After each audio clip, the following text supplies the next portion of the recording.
Assalamualaikum warahmatullahi wabarakatuh. Perkenalkan, nama saya Sabrina Zarin Aliani. Saya dari kelas 4 A5.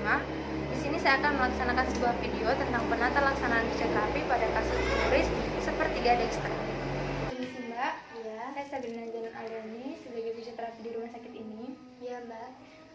Sebelum masuk ke pemeriksaan, di sini saya akan menanyakan beberapa pertanyaan untuk Mbak untuk melengkapi biodata sebagai data di rumah sakit ini.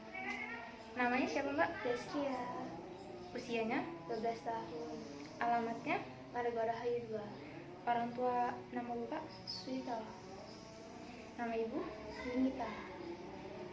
Statusnya? Pelajar, masih SD. Untuk yang kedua Mbak, keluhan utamanya apa ya? Jadi saya barusan operasi patah tulang yang kaki kanan ini, Mbak. Oh, kaki kanan. Iya. Baik, terus kemudian untuk penyakit dahulu Mbak pernah mengalami patah tulang atau Iya, patah tulang juga. pernah dulu? Nah, Di kaki yang sama atau yang mana? yang tadi kan kanan, yang kok dulu itu kiri, Mbak. Kiri. Berarti beda ya. Terus untuk riwayat penyakit keluarga, apakah ada keluarga yang mempunyai penyakit seperti diabetes, kolesterol atau lain sebagainya? Ada dari kakek. Dari kakek ada. Penyakitnya diabetes. Sebelumnya Mbak pernah merasakan atau Belum merasakannya. Mbak, untuk kasus patah tulang ini pasti pasiennya atau orang yang mengalami kecelakaan seperti ini dan telah melakukan operasi itu pasti mengalami nyeri dan bengkak, terus keterbatasan gerak juga. Bisa akan memperkenalkan alat-alat yang akan saya gunakan nanti untuk pemeriksaan Mbak. Ini namanya VAS atau Visual Analog Scale. Di sini alat ini berfungsi untuk mengukur skala nyeri atau tingkat nyeri Mbak. Di sini nilainya ada 0 sampai 10.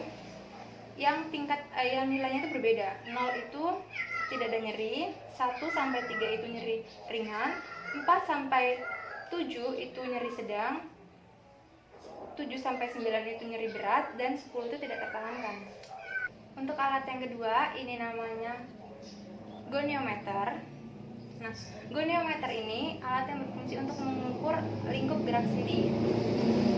Jadi nanti saya akan mengukur lingkup gerak sendi pada Mbak dengan menggunakan alat ini. Alat yang terakhir itu ada midline atau meteran. Di sini berfungsi untuk mengukur seberapa besar ödem yang Mbak alami. Dan nanti hasil yang saya ukur yang sakit dulu, nanti saya akan mengukur yang nggak sakit biar untuk membandingkan. Terus untuk yang pemeriksaan terakhir itu saya akan melakukan pemeriksaan MMT atau manual muscle testing. Itu tuh berfungsi untuk mengukur tingkat kekuatan otot Mbak. Jadi nilainya itu ada 0 sampai 5. 0 itu tidak ada kontraksi. Nilai 1 ada kontraksi tidak ada gerakan. Nilai 2 itu ada kontraksi ada gerakan. Nilai 3 itu ada kontraksi ada gerakan tapi tidak bisa melawan gravitasi. Yang keempat itu bisa ada gerakan, kontraksi juga ada, tapi bisa melawan gravitasi dan juga bisa melawan tahanan minimal. Untuk yang kelima itu untuk melawan tahanan maksimal. Untuk pemeriksaan yang pertama ini saya sudah menjelaskan tentang alat ini tadi Mbak. Coba untuk saya lakukan ulang ya. Untuk nyeri diam itu tingkat nyerinya seberapa ya Mbak? Nyeri diam. Iya. Ini coba digeser. Ya, untuk nilainya dia masih ringan ya Mbak. Untuk nyeri diam ini masih belum terlalu sakit kan? Iya, sakit. Coba untuk yang nyeri tekan. Ya, hasilnya 5 itu kalau hasilnya 5 berarti nilainya itu sedang. Dan untuk yang saya gerakan Sakit sekali, Mbak. sakit sekali coba. Ini termasuk nilai yang berat ya. Pemeriksaan yang kedua, ini saya akan menggunakan midline untuk mengukur ödem pada Mbak atau bengkak. Di sini saya mengukur titik fulcrumnya ada di tibialis anterior atau di lutut. Nah, seperti ini. Per 3 cm atau per 5 cm itu diberikan tanda. Sakit Mbak, sakit. Sakit Mbak, sakit. sakit banget mbak, sakit banget ya mas, sakit ya mbak.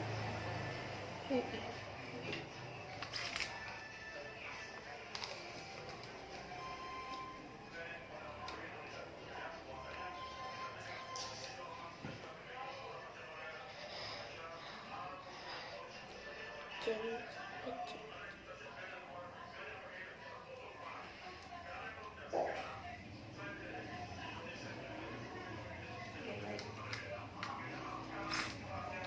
Sudah menemukan hasil dari odem yang Mbak alami ini. Saya akan mengukur kaki yang nggak sakit untuk mengukur seberapa parah odem yang Mbak alami. Caranya masih sama. Pertama dari tibialis anterior per 3 cm atau per 5 cm itu diberi tanda.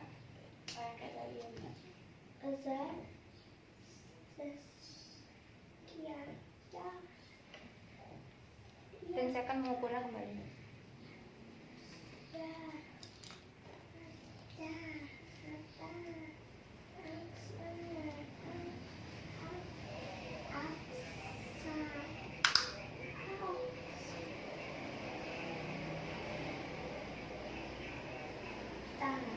Oke Mbak.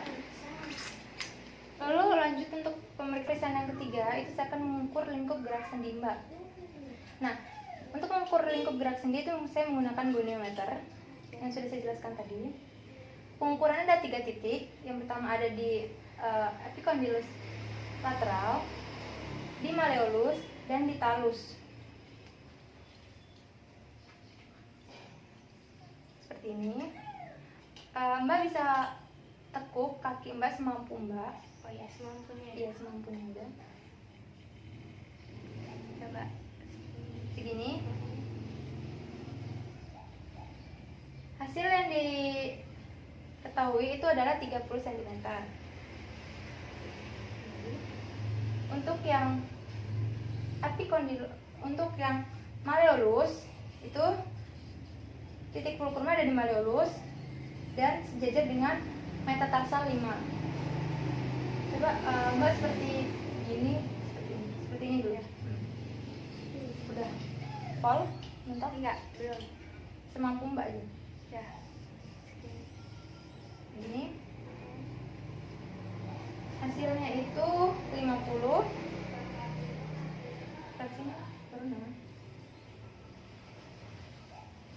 sudah maksimal.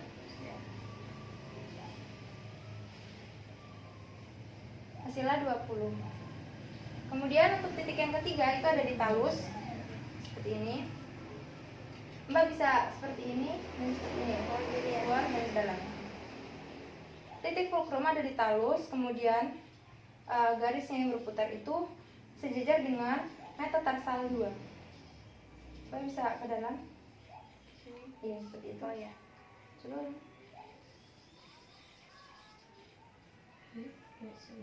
Hasil yang diketahui itu 20 cm.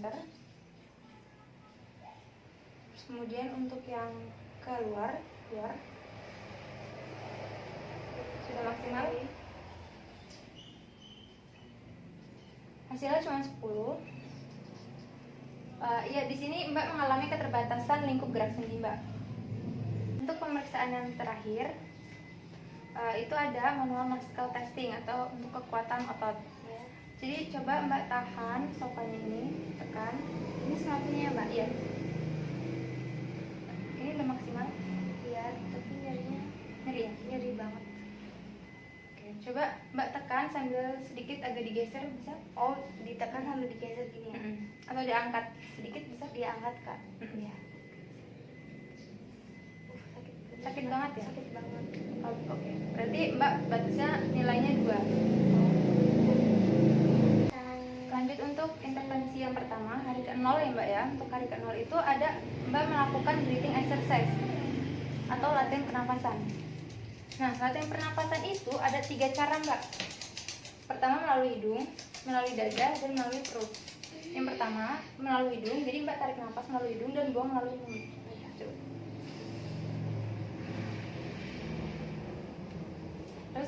dada.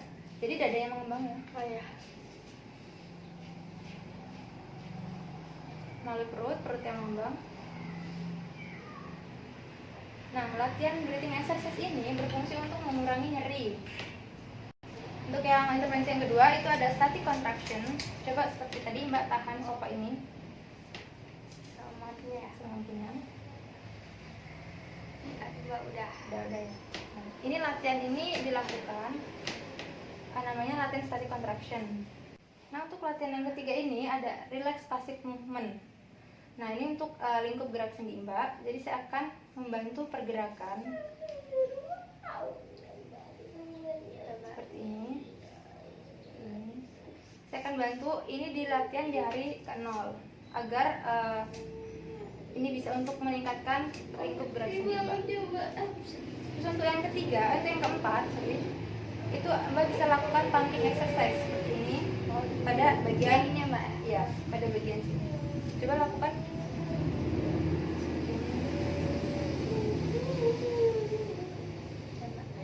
Lagi. Nah, latihan ini berfungsi untuk mengurangi ödem atau bengkak. Untuk yang pemeriksaan yang terakhir itu ada lock rolling dan side laying. Mbak bisa miring kanan dan miring kiri. Saya bantu. Aduh. Ya, sebaliknya. Sakit ya Mbak. Miring beneran ya. Badannya juga. Coba yang sebelah kiri. Sudah. Selanjutnya untuk penentuan intervensi itu ada 4 hari. Itu pertama hari ke-0, hari ke-1, hari kedua, dan hari ketiga. Hari ke-0 itu latihannya seperti yang saya berikan di video tadi. Itu ada breathing exercise, static contraction, relax passive movement, pumping exercise, lock rolling, dan side laying. Untuk di hari pertama itu latihan di hari ke-0 ditambah full sitting setelah 1 kali 24 jam setelah general anestesi, dan latihan standing dengan bantuan walker. Untuk di hari kedua itu ada latihan di hari ke-1, hari pertama, ditambah jalan tanpa menggunakan walker. Terus yang di hari ketiga itu pasien diizinkan untuk pulang. Cukup sekian yang dapat saya sampaikan. Kurang dan lebihnya saya mohon maaf. Wabillahi taufiq wal hidayah. Wassalamualaikum warahmatullahi wabarakatuh.